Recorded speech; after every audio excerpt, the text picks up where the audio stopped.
नमस्कार मित्रों, अध्ययन धारा में एक बार फिर से आपका स्वागत है। तो इस वीडियो में आपके सामने लेके आया हूँ मैं हिस्ट्री कुछ क्वेश्चंस जिनको हम अब अटैम्प्ट करने वाले हैं। तो चलिए समय व्यर्थ न करते हुए शुरू करते हैं क्वेश्चन से। Consider the following statement regarding the iqta system in Delhi Sultanate. Iqta system के बारे में क्वेश्चन आपसे पूछा गया है कि इक्ता सिस्टम क्या है। तो क्वेश्चन को अटैम्प्ट करने से पहले हम इक्ता सिस्टम के बारे में पढ़ लेते हैं, उसके बाद हम क्वेश्चन को अटैम्प्ट कर लेंगे। क्यों, सही रहेगा ना? तो चलिए पहले पढ़ लेते हैं। तो इक्ता सिस्टम की बात जब हम करते हैं तो इक्ता सिस्टम जो है एक टाइप का ऐसा सिस्टम है जिसमें रिवॉर्ड दिया जाता था, इनाम दिया जाता था। किस चीज़ के बेस के ऊपर? On the basis of services. किसको? स्टेट को। स्टेट में समझते हैं ना कि जैसे कोई आपका राज्य है, ठीक है, जैसे राजा का एक राज्य होता है, एक डायनेस्टी होती है जहाँ पे काम कर रही होती है, तो एक सर्विसेज के बेस के ऊपर उनको इनाम दिया जाता था। जो खलीफा एडमिनिस्ट्रेशन था, कैलीफेट, उसके अंदर ये सिविल एंड मिलिट्री ऑफिसर्स को पे किया जाता था इक्ता, ठीक है जी।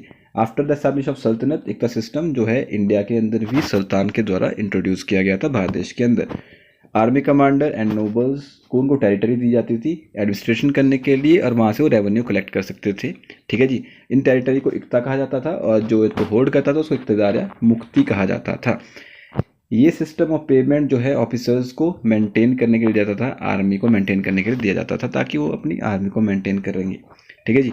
ये रूल एंड रेगुलेशन, ठीक है, ये पूरे ऑर्गेनाइज को करने के लिए इसको होल सिस्टम को रूल एंड रेगुलेशन बाद में बनाए गए थे। थ्रू द ईयर्स ये मेन इंस्ट्रूमेंट बन गया था एडमिनिस्ट्रेशन का इन द दिल्ली सल्तनत, ठीक है जी।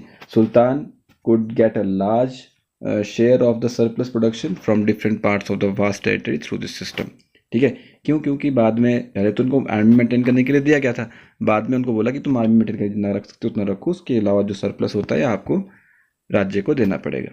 14th सेंचुरी के अंदर वालीज या मुक्ति जिनको कहा जाता है, जो कमांडर्स होते हैं मिलिट्री एंड एडमिनिस्ट्रेटिव डायरेक्ट के, उनको इक्ता कहा गया फिर बाद में। ये इनको डायरेक्टली मतलब पावर जो इनकी सर्कमस्टांसेस के अकॉर्डिंग वेरी करती रहती थी। मुक्ति जो है एक चार्ज ऑफ एस्टिमेशन दिया जाता है इनको इक्ता का, जिसमें कि इसको मेंटेन करना होता था आर्मी को, मैं पहले बता चुका हूँ, ठीक है। तो आर्मी जो मुक्तीज होते थे ये वॉर के टाइम के ऊपर सुल्तान की मदद करते थे अपनी आर्मी के साथ, ठीक है जी। और इनसे एक्सपेक्ट किया जाता था कि ये मेंटेन करेंगे आर्मी को, और उसके एक्सपेंसेस भी जितने रेवेन्यू कलेक्ट करते हैं उसमें से ही यह सब कुछ कर लेंगे। इसी वजह से जो बलबन का टाइम जब आया था, ठीक है जी, तो जो बैलेंस मैंने आपको बताया कि जिसको हम फवाजिल बोलते थे, इनकम ऑफ द जो एक मुक्तीज रहती थी, आर्मी का एक्सपेंस और खुद का एक्सपेंस मिलाने के बाद जो बचता था उनको देना पड़ता था। इस वजह से एक रिकॉर्ड रखा गया था उस चीज़ का। तो धीरे धीरे कंट्रोल होना शुरू हो गया था उन मुक्तीज के ऊपर, इक्ताज के ऊपर, किसका? स्टेट का, ठीक है जी। तो अलाउद्दीन खिलजी के टाइम के ऊपर तो ये बहुत ज़्यादा स्ट्रिक्ट हो गए थे, ठीक है, उन्होंने बहुत ज़्यादा रूल एंड रेगुलेशन बना दी थी इक्तदार को, ठीक है जी। तो इस तरीके से क्या हुआ, इनकी जो इनकम थी राज्य की वो बढ़नी शुरू हो गई थी। सेंट्रल गवर्नमेंट बढ़ती जाती है, सेंट्रल गवर्नमेंट पावरफुल आते रहते थे, तो मुक्ति एडमिनिस्ट्रेशन भी उनके ऊपर कंट्रोल भी बढ़ने शुरू हो गया था। ख्वाजा एक उसको साहिब दीवानी कहा जाता था, अपॉइंट किया गया था एज इनकम ऑफ द इक्ताज को रिकॉर्ड रखने के लिए बाद में। तो ये ऑन द बेसिस, कुछ बेसिस के ऊपर आपको सुल्तान को अब उसके रेवेन्यू के बारे में जो भी रहती पूरी जानकारी देते रहते थे। बारिज या इंटेलिजेंस ऑफिसर भी अपॉइंट किया जाता था सुल्तान को इन्फॉर्म करने के लिए। मोहम्मद बिन तुगलक ने ऐसा कर लिया कि भाई बहुत सारे गवर्नर अपॉइंट कर लिए, ताकि वो क्या करेंगे, उनको सारा सिस्टम देखेंगे कि कैसे कैसे क्या क्या चीज़ें हैं, और ताकि एक फिक्स सम ऑफ स्टेट को मिल सके पैसे के तौर के ऊपर। फिरोज शाह तुगलक के टाइम के ऊपर तो control of the state over iqtas dilute हो गया था when iqtas become hereditary. Hereditary मतलब समझते हो ना, हेरिडिटरी बन गए थे जब। peasantry paid 1/3 of their produce as land revenue, sometimes even 1/2 भी देना पड़ता था। तो they also paid other taxes and also led a hand of mouth living. Frequent famine made their lives very miserable. सुल्तान जैसे मोहम्मद बिन तुगलक, फिरोज शाह तुगलक थे, उन्होंने एनहांस किया agriculture production को, उन्होंने इरीगेशन फैसिलिटी को बढ़ाया, एंड तत्कावी लोन भी देना शुरू कर दिया था, ठीक है जी। और इसने फार्मर्स को एनकरेज भी किया ताकि वो सुपीरियर क्रॉप जैसे कि व्हीट को प्रोडक्शन करे एज कम्पेयर टू बार्ले, ठीक है जी। फिरोज शाह ने एनकरेज किया था हॉर्टिकल्चर को, ग्रोथ को, एंड मोहम्मद बिन तुगलक ने एक सेपरेट एग्रीकल्चर डिपार्टमेंट भी एस्टैब्लिश किया था, जिसको दीवाने को ही कहा जाता है। तो पूरी जानकारी हमने, बहुत ज़्यादा क्वेश्चन इससे हम कर लेंगे एक ही क्वेश्चन के बिहाफ के ऊपर। चलिए अब क्वेश्चन को अटैम्प्ट करते हैं। तो क्या है इक्ता सिस्टम के बारे में कि the institution of iqta has been forcibly early in Islamic world in the form of services to state. Statement सही है। कैलिफेट एडमिनिस्ट्रेशन में इसको पे के करने के लिए मिलिट्री ऑफिसर के लिए, ये भी सही है। तीसरा statement, after the establish of the Sultanate iqta system was introduced by the sultan in India. तो all the statement are correct, all of the usual answer. ठीक है, चलिए अब हम नेक्स्ट क्वेश्चन को पढ़ते हैं। नेक्स्ट क्वेश्चन क्या आपके सामने कि following term regarding the taxation system of the Delhi सल्तनत कैसी कैसे करेक्टली मैच्ड, इसके बारे में पूछा गया है। तो पहले देख लेते हैं क्या क्या टैक्सेशन सिस्टम था in the time of Delhi सल्तनत। देखो, फिजिकल पॉलिसी जो टर्किश की थी, ठीक है, on India was model on the theory of finance, जो कि हनाफी स्कूल्स जैसे कि सुन्नी जुरिस के जो हनाफी स्कूल थे उनके बिहाफ के ऊपर थी जब दिल्ली सल्तनत था यहाँ पर। ठीक है जी। तो ओनली 4 डिफरेंट सोर्सेज थे रेवेन्यू के सैंक्शन बाय द कुरान, एक खराज, एक खुम्स, जजिया एंड जकात। ठीक है, लेकिन जो सुल्तान थे दिल्ली सल्तनत के, उन्होंने एक्स्ट्रा टैक्सेस 2 दर्जन एक्स्ट्रा टैक्सेस जो है ऐड ऑन कर दिए गए थे भारतीयों के ऊपर। अब वो क्या क्या थे उनके में कुछ देखते हैं। जैसे जकात ना एक रिलीजियस टैक्स था जो कि मुस्लिमों को देना पड़ता था। ठीक है जी, और 1/40 ऑफ वंस प्रॉपर्टी। ठीक है जी, ये मुस्लिमों को लगता था रिलीजियस टैक्स था जकात। जजिया नॉन मुस्लिम को देना पड़ता था on the protection of life and protection property and exception from military services. ठीक है, जजिया था, इसको भी रिलीजियस टैक्स मान सकते हैं आप। Women, children and indigent and Brahmins कई बार इससे मतलब इनको एग्जाम्प्टेड किया जाता था। खराज लैंड टैक्स होता था, नॉन मुस्लिम देते थे। खूम्स एक टैक्स दिया जाता था माइंस के ऊपर, ट्रेजर ट्रोव के ऊपर या फिर शेयर इन वॉर बूटी के तौर के ऊपर। शराफ इरिगेशन टैक्स दिया जाता था 1/10 ऑफ द प्रोड्यूस, ये फिरोज शाह तुगलक ने लगाया था शराफ। और अब अबवाफ क्या है? अबवाफ एक्स्ट्रा टैक्स है लाइक हाउसिंग टैक्स और ग्रेजिंग टैक्स होता था। ठीक है जी, अब टैक्स हमने सारे पढ़ लिए, अब इस क्वेश्चन को अटेम्प्ट करते हैं। जकात क्या है कि zakat is a land tax realised by non Muslim. तो नहीं, लैंड टैक्स कौन सा था बताइए, कौन सा था लैंड टैक्स? जकात तो रिलीजियस टैक्स था जो मुस्लिम देते थे। ठीक है जी, 1/40 जो दूसरे नंबर लिया। खूम्स क्या है? और शराफ क्या है? देखो, खूम्स क्या था? माइनिंग के ऊपर लगने वाला टैक्स, तो ये वाला स्टेटमेंट भी करेक्टली मैच नहीं है। और शराफ क्या है? Extra tax on housing grazing, ये तो अबवाफ है। एक्स्ट्रा टैक्स ये तो इरिगेशन टैक्स था शराफ, तो शराफ इरिगेशन टैक्स था। खूम्स कौन सा टैक्स था? अरे यार यहाँ पढ़िए ना, खूम कौन सा टैक्स था? Tax on mining and treasure trove, मैंने अभी बताया आपको। Sharaf irrigation tax, zakat religious tax, jizya non Muslim religious tax, और abwab extra tax housing grazing का। तो तीनों ही स्टेटमेंट आपस में मिसकरेक्टली मैच्ड है, मतलब करेक्टली मैच नहीं है। ठीक है, जकात ये दूसरे पे मैच होना चाहिए था। ठीक है, रिलीजियस टैक्स जो कि मुस्लिम देते थे। खूम्स यहाँ पे है नहीं माइनिंग के ऊपर, और शराफ आपका इरिगेशन टैक्स। तो all the statement are incorrect, मतलब कोई भी पेयर यहाँ नन ऑफ द अबव आएगा, ऑल ऑफ द अबव की जगह। ठीक है जी, तो कोई भी इसमें से अच्छे से मिस मैच नहीं है, तो all the statement are incorrect, क्योंकि करेक्ट पूछा था हमारे से, तो पेयर सही से मैच नहीं है। नेक्स्ट क्वेश्चन की तरफ बढ़ते हैं कि regarding the social life of Delhi सल्तनत की सोशल लाइफ के बारे में बताइए कि क्या है। पहले सोशल लाइफ एक बार पढ़ लेते हैं, फिर ये क्वेश्चन को अटैम्प्ट करेंगे कि दिल्ली सल्तनत की सोशल लाइफ कैसे थी।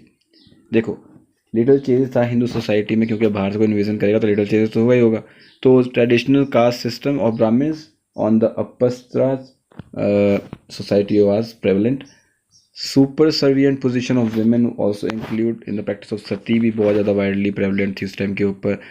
वुमेन्स की सेकुलेशन एंड उनकी पर्दा प्रथा बहुत ज़्यादा बढ़ गई थी। ये बात भी बहुत है कि अरब अनटर्क ने पर्दा सिस्टम भारत के अंदर लेके आए थे, तो नॉर्थ इंडिया में बहुत ज़्यादा फैल गया था। मुस्लिम सोसाइटी डिवाइडेड ही रही है several ethnic and racial groups की वजह से, जैसे Turk, Iranian, Afghan, Indian Muslim. कई बारी इनके अंदर इंटर मैरिजेस भी नहीं होती थी, इतने तक मतलब डिवाइडेड थे। कई बार जो लोअर कास्ट के हिंदू थे जो कन्वर्ट किए जाते थे मुस्लिम को भी उस तरीके का इक्वल रिस्पेक्ट नहीं मिलता था। मुस्लिम नोबल्स को ऑक्यूपाई करते थे हाई ऑफिसेस को, बहुत रेयरली ऐसा होता कि हिंदू नोबल्स को कोई हाई पोजीशन दी जाती थी। ठीक है जी, तो Hindus were considered zimmis and protected peoples from they were forced to pay a tax call जजिया भी दिया जाता था उनको, क्योंकि उनको पता कि जिमीज एंड प्रोटेक्टेड पीपल है भाई है। ठीक है, तो जजिया को एक पार्ट शुरुआत में लैंड टैक्स के तौर के ऊपर लिया जाता था, लेकिन फिरोज शाह तुगलक ने बाद में इस लैंड टैक्स को हटा के इसको एक सेपरेट टैक्स बना दिया था, जजिया टैक्स, फिरोज शाह तुगलक ने। ठीक है जी, अब कई बार ऐसा होता है कि ब्राह्मण हो गया, पहले बता चुका हूँ कि एग्जाम्प्टेड होते थे वुमेन्स, ब्राह्मण, चिल्ड्रन एक्सेट्रा एक्सेट्रा। ठीक है जी। Autonomous consider the most prevalent popular rural sections. ठीक है जी। तो ये फिर मुस्लिम पीरियड के पीछे चलता आ रहा है, वही है। स्मॉल लैंड लॉर्ड जो थे उनका अलग स्टैंडर्ड ऑफ लाइफ था उस टाइम के ऊपर। पिजेंट्री के ऊपर वही किसानों का शोषण होते रहता था। ठीक है जी। और peasantry was always living in the subsistence level and which was easily denied by the frequent wars. Okay, तो ये हमारा सोशल लाइफ उस टाइम के ऊपर था as the time of Delhi Sultanat. अब क्वेश्चन को अटेम्प्ट करते हैं कि there was a little change in the structure of Hindu society during this period. तो स्टेटमेंट सही हो जाएगा क्योंकि चेंज तो हो गई। The Muslim nobles occupied high offices and the Hindu nobles were given high position in the government. तो ये गलत हो जाएगा, वेरी फ्यू था, ना कि ऑल। ठीक है, तो पहला स्टेटमेंट सही, दूसरा स्टेटमेंट गलत। तीसरा, हिंदू वर्क कंसिडर जिमीज और उनको टैक्स जज देना पड़ता, तो ये स्टेटमेंट भी सही है। एक और दो, एक और तीन यही सही है, दूसरा गलत है। Answer will be C, 1 and 3 only are correct because you have asked the correct form of this question. चलिए अब बढ़ते हैं नेक्स्ट क्वेश्चन की तरफ। नेक्स्ट क्वेश्चन क्या कहता है आपसे, ये पूछता है रिगार्डिंग द दिल्ली सल्तनत आर्ट एंड आर्किटेक्चर की बात कराओ भी। तो पहले पढ़ ही लेते हैं फिर ही क्वेश्चन को अटेम्प्ट करते हैं। आर्ट एंड आर्किटेक्चर कैसा था, थोड़ा अलग था इंडियन स्टाइल के तौर के ऊपर, क्योंकि बाहर से आए थे। तो टर्क इन्होंने arches, domes, lofty towers, minarets and decoration को इंट्रोड्यूस किया था। ठीक है जी। उन्होंने इंडियन स्टोन कटर की स्किल्स का इस्तेमाल किया था। उन्होंने कलर भी ऐड किए थे ताकि वो marble, red and yellow sandstone उन्होंने यूज़ किया था। शुरुआत में उन्होंने मंदिरों को डिमोलिश करके अपने मॉस्क बनाए थे, अपने आर्किटेक्चर बनाए थे, जैसे कि कुवातुल इस्लाम मॉस्क, कुतुब मीनार इन दिल्ली। ठीक है, ये जो है कुछ जैन मंदिर और हिंदू मंदिर को तोड़ के बनाया गया था। ठीक है जी। उसके अलावा 13वीं सेंचुरी में कुतुब मीनार, ठीक है, ऐबक ने मतलब इसकी शुरुआत की थी। इल्तुतमिश ने इसको बना के तैयार करवा दिया था कुतुब मीनार को। जैसा कि आप जानते थे, कुतुब मीनार कुतुबुद्दीन बख्तियार काकी को डेडिकेटेड यह माना जाता है।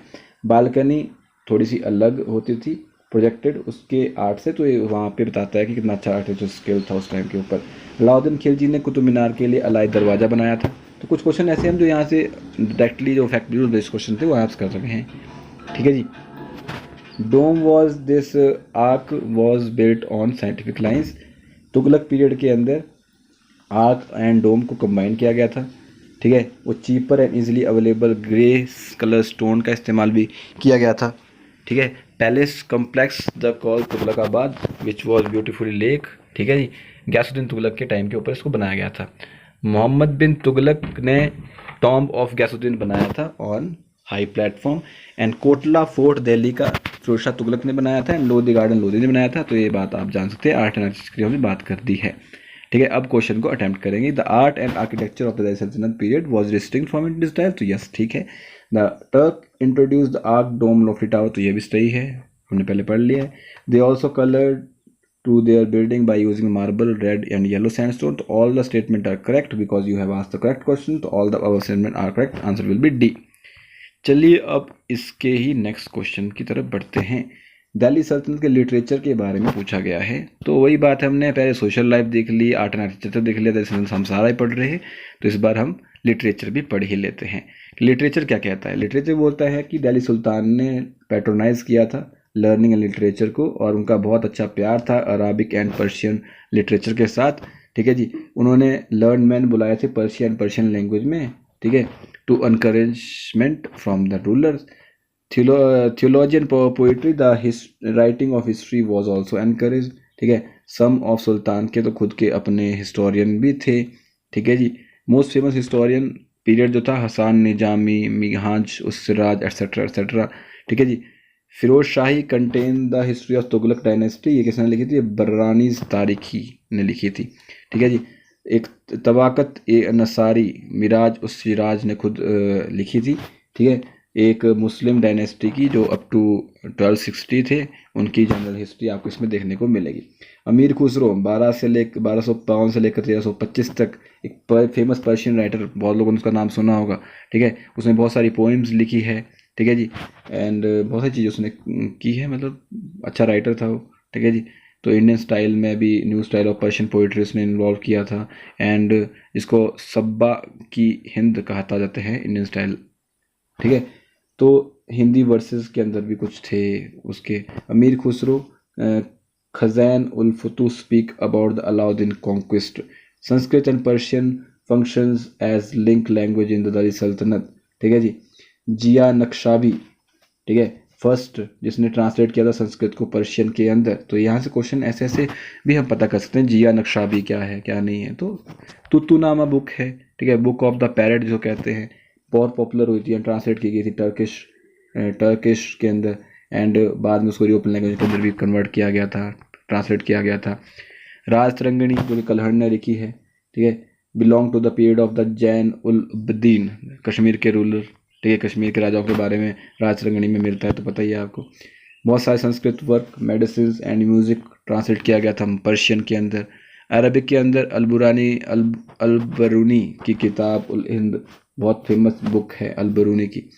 रीजनल लैंग्वेज ऑल्सो डेवलप की गई थी during this period, and Chand Bardai was a famous Hindi poet of this period. Bengali literature भी काफ़ी ज़्यादा डेवलप हुआ था। नुसरत शाह पैट्रोनाइज किया था translation of the Mahabharata into Bengali, Nusrat Shah sorry. Bhakti cult led to the development of Gujarati and Marathi language. Vijayanagara empire ने पैट्रोनाइज किया था तेलुगु एंड कन्नड़ लिटरेचर को। तो ये दिल्ली सल्तनत के टाइम पीरियड के अकॉर्डिंग जो है लिटरेचर कैसा था, पैट्रोनाइज किया था लर्निंग एंड। तो ये स्टेटमेंट सही हो जाएगा। दूसरा बी स्टेटमेंट हमने पढ़ लिया, सही है, और कुछ के अपने हिस्टोरियन थे, ये भी सही है। तो all the statement are correct, answer will be D because you have asked the correct. Okay, चलिए नेक्स्ट क्वेश्चन की तरफ बढ़ते हैं। नेक्स्ट क्वेश्चन क्या कहता है, गांधार महाजनपद के बारे में पूछा गया है। तो पहले पढ़ ही लेते हैं क्या है गांधार महाजनपद। तो महाजनपद तो पता है आपको क्या होता था कि जन से जनपद, जनपद से महाजनपद में कन्वर्ट हो गया था। अप्रोक्सीमेट 300 BC के बाद महाजनपद बनना शुरू हो गए थे। क्यों, अब क्या है इसकी व्याख्या की, तो थोड़ा बहुत ज़्यादा डिटेल में जाना पड़ेगा। Gandhar Peshawar region north west Pakistan के आसपास आपको देखने को मिलेगा। एशियंट इंडियन सब कॉन्टिनेंट के तहत अभी के तौर के ऊपर नॉर्थ वेस्ट पाकिस्तान या फिर नॉर्थ ईस्ट ऑफ अफगानिस्तान के अंदर गांधार रीजन आपको देखने को मिलेगा, ठीक है जी। इसकी कैपिटल तक्षशिला थी। गांधार का आपको मतलब उसका साइटेड है अथर्ववेद के अंदर, ठीक है जी। ये हाईली ट्रेंड होते हैं at the art of the war and international commercial activities की वजह से भी ये काफ़ी फेमस रहता है गांधार रीजन। तो गांधार की कैपिटल भी उज्जैन थी, तो स्टेटमेंट गलत हो जाएगा। Gandhar is cited in Atharvaveda, तो ये सही हो जाएगा। तो answer will B only 2B। चलिए अब नेक्स्ट क्वेश्चन की तरफ बढ़ते हैं। अवंती महाजनपद के बारे में पूछा गया है। क्या पूछा गया है बाद में देखेंगे, पहले देख लेते हैं क्या है कि Avanti was an ancient Indian mahajanapada, and ये पता ही है कि महाजनपदों में से एक था। बुद्धिस्ट टेक्स्ट की अंगुत्तर निकाय एंड अवंती वॉज 16 महाजनपदों में से एक था। 4th सेंचुरी BC के आसपास चंद्रगुप्त ने मगध के जो राजा थे मौर्यन डायनेस्टी के, उन्होंने उसको कॉन्कर कर लिया था और अपनी एम्पायर में मिला लिया था, ठीक है जी। उज्जैनी जो कि 7 होली सिटीज़ ऑफ हिंदू में आता है, उसने इसकी ब्यूटी एंड वेल्थ को फिर से रिओन किया था, became a centre for early Buddhism and Jainism, ठीक है जी। तो ये बात थी। अवंती महाजनपद के बारे में क्या पूछा कि Avanti was a significant in relation with the rise of Buddhism, yes. The capital of Avanti was located in Mahishmati, जो हमने बात ही नहीं कही है। Resource present day Malwa and Madhya Pradesh के आसपास आपको देखने को मिलेगा। तो हाँ, अभी हमने देखा कि present day Malwa and Madhya Pradesh region में आपका यह रहता है। तो only 1 and 3 will be correct because दूसरा स्टेटमेंट गलत है। तो answer will be C because correct ही पूछा गया है। चलिए अब चलते हैं नेक्स्ट क्वेश्चन की तरफ। क्वेश्चन है mahajanapada kingdom were not associated with the life of Buddha, ठीक है। ये तो आप डायरेक्टली क्वेश्चन कर सकते हैं, लेकिन एक बार फिर से मैं आपको बता देता हूँ, ठीक है जी, कि महाजनपद बुद्धा से रिलेटेड कौन है। 3rd and 4th किंगडम आपको पता ही है, ठीक है। देखो क्या बात है, गांधार तो लाइफ ऑफ बुद्धा से कोई रिलेट रखता है नहीं, क्योंकि गांधार बहुत वास्ट हो जाता है, जहाँ तक बुद्धा कभी गए ही नहीं थे, ठीक है। हाँ, अशोका ने अपने मौर्य एम्पायर के अंदर उसको वहाँ तक पहुँचाया था, बुद्धिस्ट इन्फ्लुएंस किया था, लेकिन खुद वहाँ पे लाइफ मतलब बुद्धा नहीं गए थे। लुम्बिनी में जो है बुद्धा का जन्म हुआ था। लुम्बिनी कौशल किंगडम के तहत ही आता था, ठीक है जी। और कुशीनगर में डाइट हुए थे, जो मगध रीजन के अंदर आता था, तो दोनों से डायरेक्टली रिलेटेड होते हैं लाइफ ऑफ बुद्धा से। अवंती के अंदर खुद विजिट नहीं किया था बिकॉज यहाँ पे बुद्धा कभी गए नहीं थे। हाँ, वहाँ पे उनके डिसाइपल गए थे उनको टीचिंग देने के लिए, तो ये रहता है। तो देखो गांधार कभी गए नहीं, अवंती नहीं, गांधार नहीं, तो आंसर विल 3 and 4 ओनली। ये आप समझ चुके कौशल एंड मगध क्यों, ठीक है जी। चलिए नेक्स्ट क्वेश्चन की तरफ बढ़ते हैं। कौशल महाजनपद के बारे में पूछ लिया है, तो कौशल महाजनपद के बारे में पढ़ लेते हैं कि महाजनपद था कौशल एक, ठीक है। ये अवध के अंदर प्रेजेंट डे उत्तर प्रदेश के अंदर देखने को मिलेगा आपको। ठीक है जी, स्मॉल स्टेट था ड्यूरिंग द लेटर वैदिक पीरियड। ठीक है जी, और कनेक्शन थे इसके नेबरिंग रियलम ऑफ विदेह। ठीक है जी, modern Awadh reason of Uttar Pradesh के अंदर आता है, सरस्वती इसकी कैपिटल, जैसा कि मैंने आपको बता दिया है। 5th सेंचुरी BC के आसपास Kosala incorporate territory of Shakya clan. ठीक है जी, तो जहाँ पे बुद्धा बिलोंग करते थे, तो कौशल ने 5th सेंचुरी BC के आसपास उसको एक्वायर कर लिया था। बुद्धिस्ट टेक्स्ट अंगुत्तर निकाय, जैन टेक्स्ट एंड भगवती सूत्र कौशल वॉज वन ऑफ द 16 महाजनपदों में से एक था। ओके, चलिए अब क्वेश्चन को अटेम्प्ट करते हैं। क्या पूछा गया है कि अवध के रीजन में उत्तर प्रदेश में, हाँ जी, सरस्वती कैपिटल, हाँ जी, और अंगुत्तर निकाय 16 महाजनपद में, तो all the statement are correct, answer will be D. चलिए नेक्स्ट क्वेश्चन की तरफ बढ़ते हैं। क्या पूछा गया कि जनपद और महाजनपद के बीच में भाई डिफरेंस बताओ, क्या क्या स्टेटमेंट सही है, क्या नहीं स्टेटमेंट सही है। तो मनपद और महाजनपद जब देखेंगे तो अब जनपद जो आपको देखने को मिलेंगे वो 1500 BC से 6th सेंचुरी BC के आसपास देखने को मिलेंगे आपको। जनपद जिसको हम ब्रॉन्ज एज भी बोलते हैं, आफ्टर इंडस वैली सिविलाइजेशन। ठीक है जी, तो क्या देखने को मिलेगा आपको, जनपद देखने को मिलेंगे। जो पहले जन थे वो जनपद में कन्वर्ट हो गए, उसमें किंगडम हो गए थे, राजा तो राजा का राजन होता था और रिपब्लिकन होते थे। लेकिन महाजनपद के तौर के में 600 BC से 300 BC के आसपास महाजनपद देखने को मिले आपको, जिसमें एम्पायर बना, मगध एम्पायर, बहुत सारी चीज़ें। अभी नहीं बना था वो एम्पायर, तो नहीं बना था मगध। ठीक है जी, 16 महाजनपदों में से एक था, अवंती था। एम्पायर तो 300 BC के बाद बने वो। ठीक है जी, तो वो महाजनपद से क्या बन गए, एम्पायर बन गए थे। लेकिन महाजनपद कब तक थे, 300 BC के आसपास तक थे। आयरन एज जिसको हम कहते हैं, एम्पायर बने थे इसमें, और ओलिगार्की भी रहती थी कई बार। ये रिपब्लिकन होते थे और ये ओलिगार्की होते थे, कुछ कुछ, सब नहीं। ठीक है जी, जैसे जनपदों में आप देखोगे पुरु, पुलिंद, मत्स्य, निषाद। लेकिन महाजनपद के अंदर काशी, अवध, माल्या, अंग, अवंती, मगध, ये सारे किसमें आते थे, महाजनपद में आते थे। ठीक है जी, तो अब देख लेते हैं क्या क्वेश्चन पूछा कि janapada were essentially agriculture settlement and named after the main Kshatriya lineage. तो ये सेटलमेंट सही हो जाएगा पहले वाला। दूसरे वाला सम of the janapada were developed into the mahajanapada in the 6th century BC। तो ये भी सही है, क्योंकि जनपद से महाजनपद बन गए थे। And political setups of all mahajanapada monarchical, सभी मोनार्की होती थी सब जगह, नहीं, कुछ में ओलिगार्की भी रहती थी। तो स्टेटमेंट्स पूछे थे कौन कौन सही, तीसरा स्टेटमेंट निकलते हैं, पहला स्टेटमेंट सही है, आंसर विल बी ए। तो इस तरीके से हमने हिस्ट्री के कुछ क्वेश्चंस को किया, दिल्ली सल्तनत और कुछ एंशियंट हिस्ट्री के क्वेश्चन हमने डिस्कस किए।